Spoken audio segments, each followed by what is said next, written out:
very blessed to be among the people in this audience, and I just am here to share a story with you guys to help you break through some barriers you have.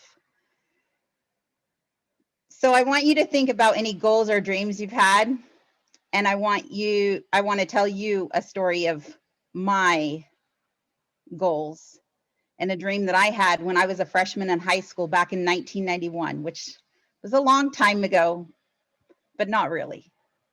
So I wanted to be an athlete.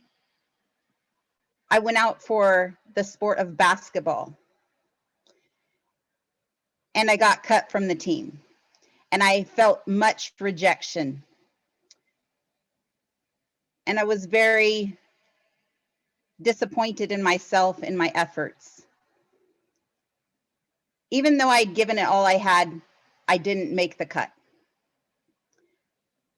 Then I went out for cheerleading, and I was once again cut. And I started to beat myself up inside, and I felt like I couldn't win. And then I started realizing, what if I changed gears and I didn't go out for a sport that was cut? So I went out for football. They don't cut football. And back in the day, in 1991, no girl had ever played football, at my school at least. So I showed up for the first day of practice, and the coach said, "Get out of here. You're not allowed to play." But I'm very stubborn. And I said, "Yes, I am allowed to play. And I do have the right to be here." And he said, "No, you don't." So I headed to the office. And as I turned around, walking to the office, that deep rejection came back to me. And I felt like I just was like, no, I'm not going to be stopped. And as tears welled up in my eyes, I made them bigger, hoping they wouldn't fall out. But they fell out. And he shouted to me, "Go home and play with your dolls." He gave me the best pep talk I've ever received in my life. As I went to the office, the next day I showed up again, and I did not give that coach one reason to kick me off the team. Because if I gave him one reason, he would have done it. But I refused to give him any ammunition. And I took all the ammunition he gave me. What's ammunition? It's fuel. And anything, whether it's negative or positive, we can take that ammunition and we can turn it into fuel and have it power us forward. During that season, there were times where people were mean to me. There was times where they put a price tag on my head, and in the boys' locker room before I got there, the coach said, "Whoever can get this girl to quit, we'll give you $25. And back then that was a lot of money. I took that as more ammunition, and the harder they hit me, the harder I hit them. But you know what? The good fuel that happened on that Friday night, when I ran onto the football field to play in a game, I felt so alive, and that kept me going and going and going. I had a lot going against me. At that point in my life, I was actually a foster child. I was very alone in my life. I took all that anger and energy, and I legally could get it out of my body. I legally blew them up on the sidelines wherever I was. When they would come at me, I would just pound them hard. I learned how to put my fuel and burn it in the right way. And I earned my first high school letter in tackle football on the JV team. And that same coach had to sign my letter at the end of the day. The funny thing is, too, he not only had me for football, he ended up having me at church, too. I walked into Sunday school and I thought, no way. He just couldn't get rid of me. I think he probably thought, I'm stuck with her. I might as well just let her be here. But then something that I never thought would happen happened. After football season, two girls went out and wrestled. And I realized that my actions make a difference in this world. I realized me living my dream helped other people live their dream. And now you fast forward 29 years later, I work at a high school where we have 20 female wrestlers. One of them is a state champion. As I connected with the state champion, I realized that I was part of her life and she was part of mine. The ripple effect that I had affected her too. And then I gained another opportunity.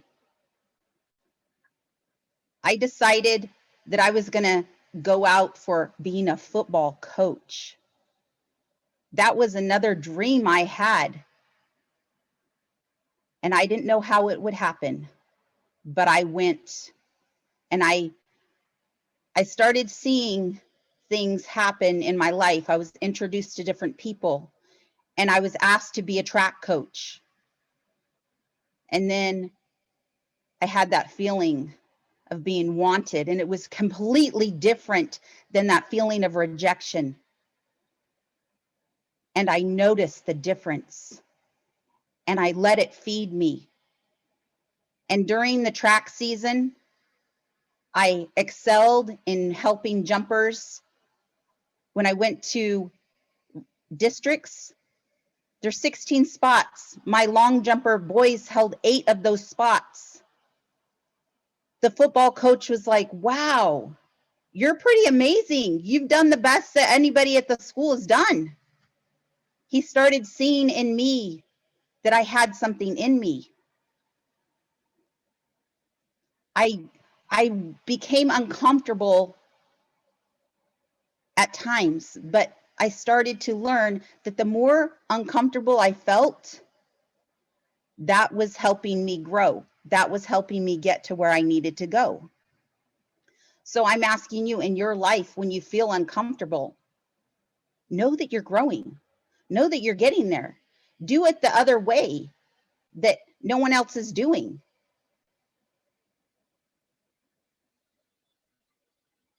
At the end of the track season, I went to state. A rookie coach went to state. I had a triple jumper get 10th place in state. I did a few things with him. I believed in him to the very last second. When he made it to state, his parents had already left the stadium. There is so many times. How many times do we leave the stadium before it's over? You don't leave until it's over. And in my book, it's never over until I win. As Les Brown says, it's not over until I win, right? Some of the people's Tony Robbins says, some people's biggest problem is that you don't think you should have a problem. We all are going to have problems. That's how we grow in life. If you believe you have the ability to solve your problems, then you can continue to use that fuel, whether it's negative or positive fuel, it doesn't matter. It still burns the same. So as you continue to move through and believe it's possible, you can do anything you put your mind to. So when I coached football, we had a team that had been around since 1972. They had only beat their rival once in 2012. My ultimate goal was to beat that rival. We did. And I can't tell you the amazing feeling that was inside me that burned. And you know what? You can do anything you put your mind to. All you have to do is plan it and see it through. And when it's not working out, change your action, do something different. I want to share with you that on New Year's Eve, on Christmas Day in 2020, I was in Hawaii. Now, I planned on going to Hawaii a few months before, and it just so happened to work out because I kept persevering. And I don't tell you that to impress you. but to help you understand that even in today's world, you can go anywhere you want. Anywhere you want, figure out the loopholes, figure out how to do it, and enjoy life and live life like you mean it. I don't know how many years I have left on this earth. I don't know how many you have. But you know what? I wake up every day and decide I'm going to be the best person I can be today.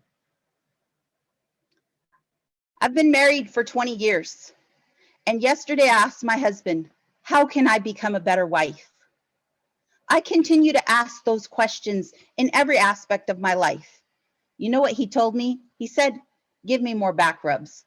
And hey, I can give more back rubs if that's all that's needed. But in any aspect of your life, always work on doing what you can, being your all, knowing that you got it. And failure is sometimes just feedback and can push us into our success. I am blessed to know Ian, to be in his life, and to him be in my life. And I'm so grateful for this opportunity to share with you my knowledge of how I broke through barriers and did things that aren't average, but I know that fulfilling my life on this planet is very important, and that is where I'm mostly fed. Money doesn't feed me like fulfillment does. And you really have to ask yourself that question. What feeds me? What gives me fulfillment? And when you find those answers, you will succeed. You can get a hold of me at coachburnside.com. You can book me on Facebook at Coach Burnside and have a consultation with me. And thank you so much, Ian.